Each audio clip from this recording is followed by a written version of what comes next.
Welcome back to Bosco Campus Vision, YouTube channel of Kottayam Don Bosco College. I am Grishma TJ, faculty member of PG Department of Commerce. Today, I am here with the paper Income Tax Assessment 2, which is a co-paper for Semester 4 BCom Tax Procedure and Practices students under Kerala University. This is the fourth lecture of the series. In this lecture, we are discussing about widely held company, closely held company, foreign company and residential status of foreign company. Let us discuss widely held company. It is a company in which the public are substantially interested. Public substantially interested ആയിട്ടുള്ള ഒരു കമ്പനിയെ നമുക്ക് widely held company എന്ന് പറയാം. Widely held company means A company in which the public R substantially interested. Then look at the closely held company.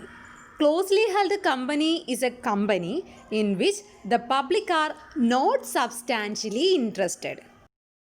Public substantially interested അല്ലാത്ത കമ്പനീസിനെയാണ് closely held company എന്ന് പറയുന്നത്. അപ്പോൾ closely held company is a company in which the public are not substantially interested.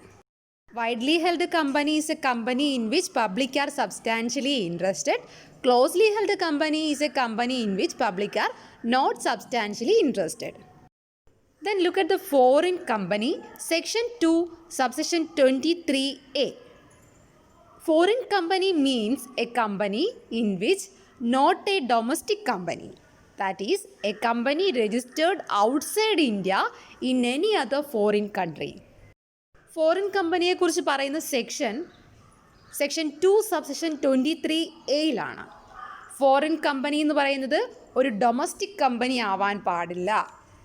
അതുപോലെ തന്നെ foreign company എന്ന് പറയുന്നത് outside ഇന്ത്യയിൽ രജിസ്റ്റർ ചെയ്തിട്ടിരിക്കുന്ന കമ്പനി ആയിരിക്കണം. ഔട്ട്സൈഡ് ഇന്ത്യയിലെ ഏത് ഫോറിൻ കൺട്രിയിലായിരുന്നാലും അവിടെ രജിസ്റ്റർ ചെയ്തിരിക്കുന്ന ഒരു കമ്പനിയെ നമുക്ക് ഫോറിൻ കമ്പനി എന്ന് പറയാം. ഫോറിൻ കമ്പനി ഒരു ഡൊമസ്റ്റിക് കമ്പനി ആവാൻ പാടില്ല.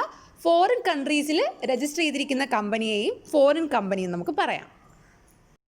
Then section 6 subsection 3 residential status of foreign company. Foreign company is treated as resident in India if its control and management is located wholly in India.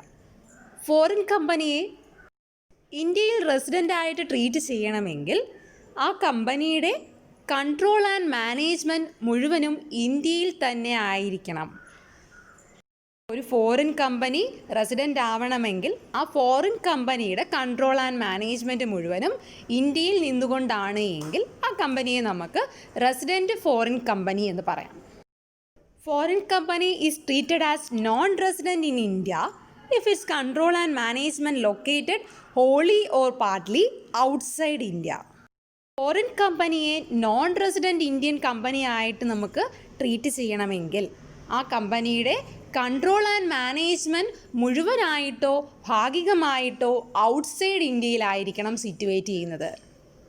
അപ്പോൾ control and മാനേജ്മെൻറ്റിൻ്റെ ബേസിസിലാണ് foreign കമ്പനിയുടെ residential status നമ്മൾ നിശ്ചയിക്കുന്നത്. Foreign കമ്പനിയുടെ control and management wholly in India ആണ് എങ്കിൽ foreign company resident in India എന്ന് പറയാം. കൺട്രോൾ ആൻഡ് മാനേജ്മെൻറ്റ് ഹോളിയോ പാർട്ട്ലിയോ ഔട്ട്സൈഡ് ഇന്ത്യയിലാണ് എങ്കിൽ ആ ഫോറിൻ കമ്പനിയെ നമുക്ക് നോൺ റെസിഡൻറ്റ് ഇൻ ഇന്ത്യ ആയിട്ട് ട്രീറ്റ് ചെയ്യാം.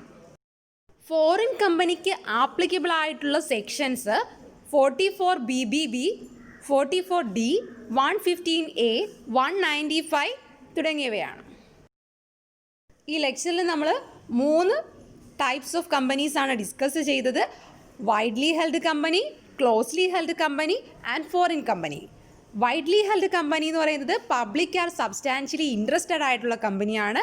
ക്ലോസ്ലി ഹെൽഡ് കമ്പനി എന്ന് പറയുകയാണ് എങ്കിൽ public are not substantially interested ആണ്. ദെൻ ഫോറിൻ കമ്പനി എന്ന് പറയുകയാണ് എങ്കിൽ ഡൊമസ്റ്റിക് കമ്പനി ആവാൻ പാടില്ല. ഔട്ട്സൈഡ് ഇന്ത്യയിൽ രജിസ്റ്റർ ചെയ്തിരിക്കുന്നതും ഫോം ചെയ്തിരിക്കുന്നതുമായിട്ടുള്ള കമ്പനിയെ നമുക്ക് ഫോറിൻ കമ്പനി എന്ന് പറയാം. ദെൻ അതിൻ്റെ റെസിഡൻഷ്യൽ സ്റ്റാറ്റസുമാണ് നമ്മളിവിടെ ഡിസ്കസ് ചെയ്തത്. Okay, my dear students, this is all for today's session. Do homework and send me back through WhatsApp. Thank you for listening.